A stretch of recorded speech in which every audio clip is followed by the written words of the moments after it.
I don't care. दाइ कस्तो देख्दैन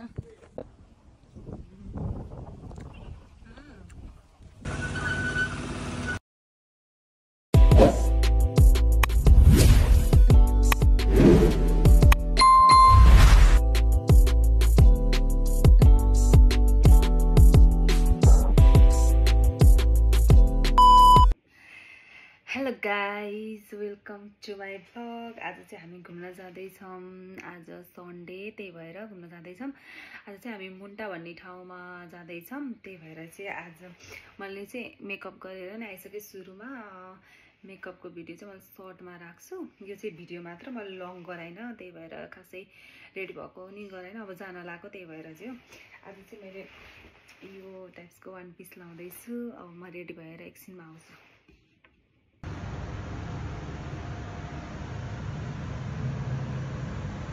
त्यो भिक्टरहरु रन त्यस्तै छ भन्नाले के गरिस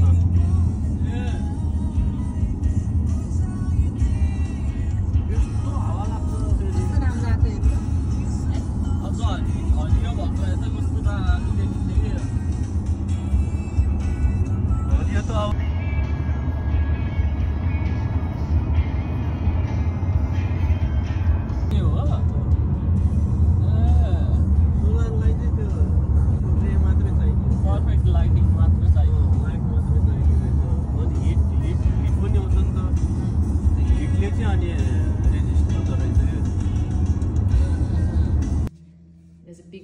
so you won't miss it. You can buy your ticket. in there? Yeah, when you arrive. Yep. If you're looking for something to do before or after, you could do this self-drive tour that does different mining sites. So they're all listed down the side here. You won't be like doubling up on anything.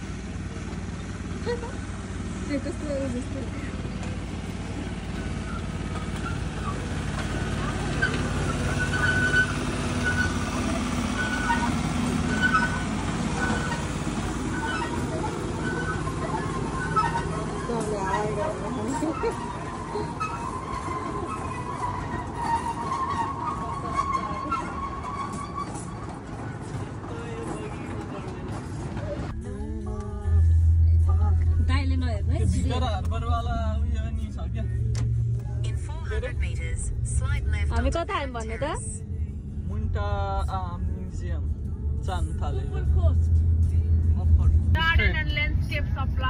हामी चाहिँ अहिले मुन्टा आयौँ हामी अब कहाँ museum जाँदैछौँ होइन त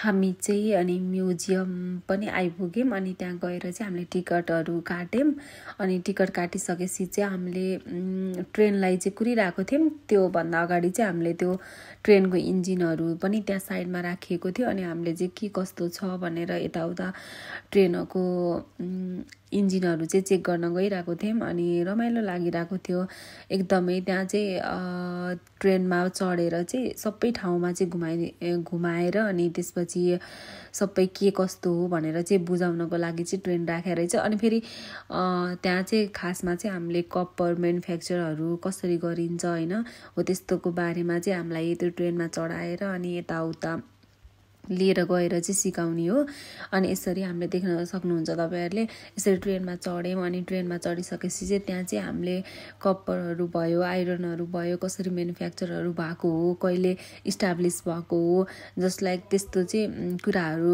प्र्याक्टिकली गरेको त थियौं तर हामीले देखेको चाहिँ थिएनौं तर अहिले चाहिँ यही आएर चाहिँ देखे मैले अनि एकदमै ठुलो एरियाहरुमा कपरहरू धेरै त्यो मतलब कसरी सुकाउने के गर्ने कसरी म्यानुफ्याक्चर गर्ने वालाहरु चाहिँ त्यहाँ सबै कुराहरु भनिएको थियो अनि हामी चाहिँ कति ठाउँहरु धेरै नै थियो अनि हामी फेरि म्युजियम तिर लाग्यौं म्युजियममा चाहिँ भित्र चाहिँ फोटो खिच्न नपाउने भिडियो गर्न नपाउने भएर चाहिँ मैले भित्र देखाउन सकिन तर हामी चाहिँ बाहिरको चाहिँ फोटो खिचेर भिडियो गरेर चाहिँ हाल्दिएको छु तपाईले हेर्न सक्नुहुन्छ अनि यहाँ चाहिँ सबै यो कुराहरु चाहिँ यो सबै कपरसँग रिलेटेड कुराहरू म्यानुफ्याक्चर कसरी भयो मलाई अहिले यो यिनीहरू हेर्दाखेरि चाहिँ 12 क्लासमा गरेको एक्सपेरिमेन्टको याद आइरहेको थियो। हामीले यसरी नै म्यानुफ्याक्चर अफ कपर भनेर कति पढिन्थ्यो होइन केमिस्ट्रीमा, अनि त्यही कुराहरू याद आइरहेको थियो मलाई, अनि प्र्याक्टिकल्ली पनि देखियो लाइफमा। अनि हामी घुम्यौँ, एकदम रमाइलो भयो त्यतातिर। मुन्टा भन्ने ठाउँ चाहिँ एकदमै रमाइलो रहेछ, तपाईँहरू पनि जान सक्नुहुन्छ। अनि त्यता त्यो देखाउनको लागि अनि बुझाउनको लागि चाहिँ अनि ट्रेन चढ्दाखेरि चाहिँ हामीलाई 50 मिनट जति ट्रेनमा घुमाउँदो रहेछ। अनि घुमाउँदै अनि टाइममा उतार्दै त्यसको बारेमा भन्दै अनि त्यसपछि के कस्तो भएको हो, कहिले इन्भेन्ट भएको हो, अनि कसरी के भएको हो भन्ने कुराहरू चाहिँ त्यो सबै नै डिटेलमा त्यहाँ देखाउनुहुन्छ त्यहाँको मान्छेहरूले। तर अब त्यो देख्दाखेरि चाहिँ मलाई एकदमै कस्तो खुसी पनि लागेको थियो एक्सपेरिमेन्ट गरेको कुरा देख्न पाइयो भनेर। अनि मैले तपाईँहरूलाई अलिकति क्लिप पनि हालिदिन्छु कसरी बुझाउनु भएको थियो अनि के देखाउनु भएको थियो भनेर चाहिँ सर्ट समरी राखिदिन्छु, हेर्नु होला। If you look to the left, you can see the greenish-blue stain on the rocks and on the ground. This is evidence of the natural leaching of copper out of the tailings.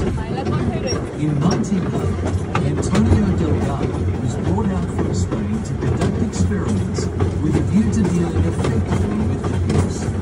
By December of that year, he had designed and built a plant that was capable of producing approximately 1,000 tons of copper per year with gas.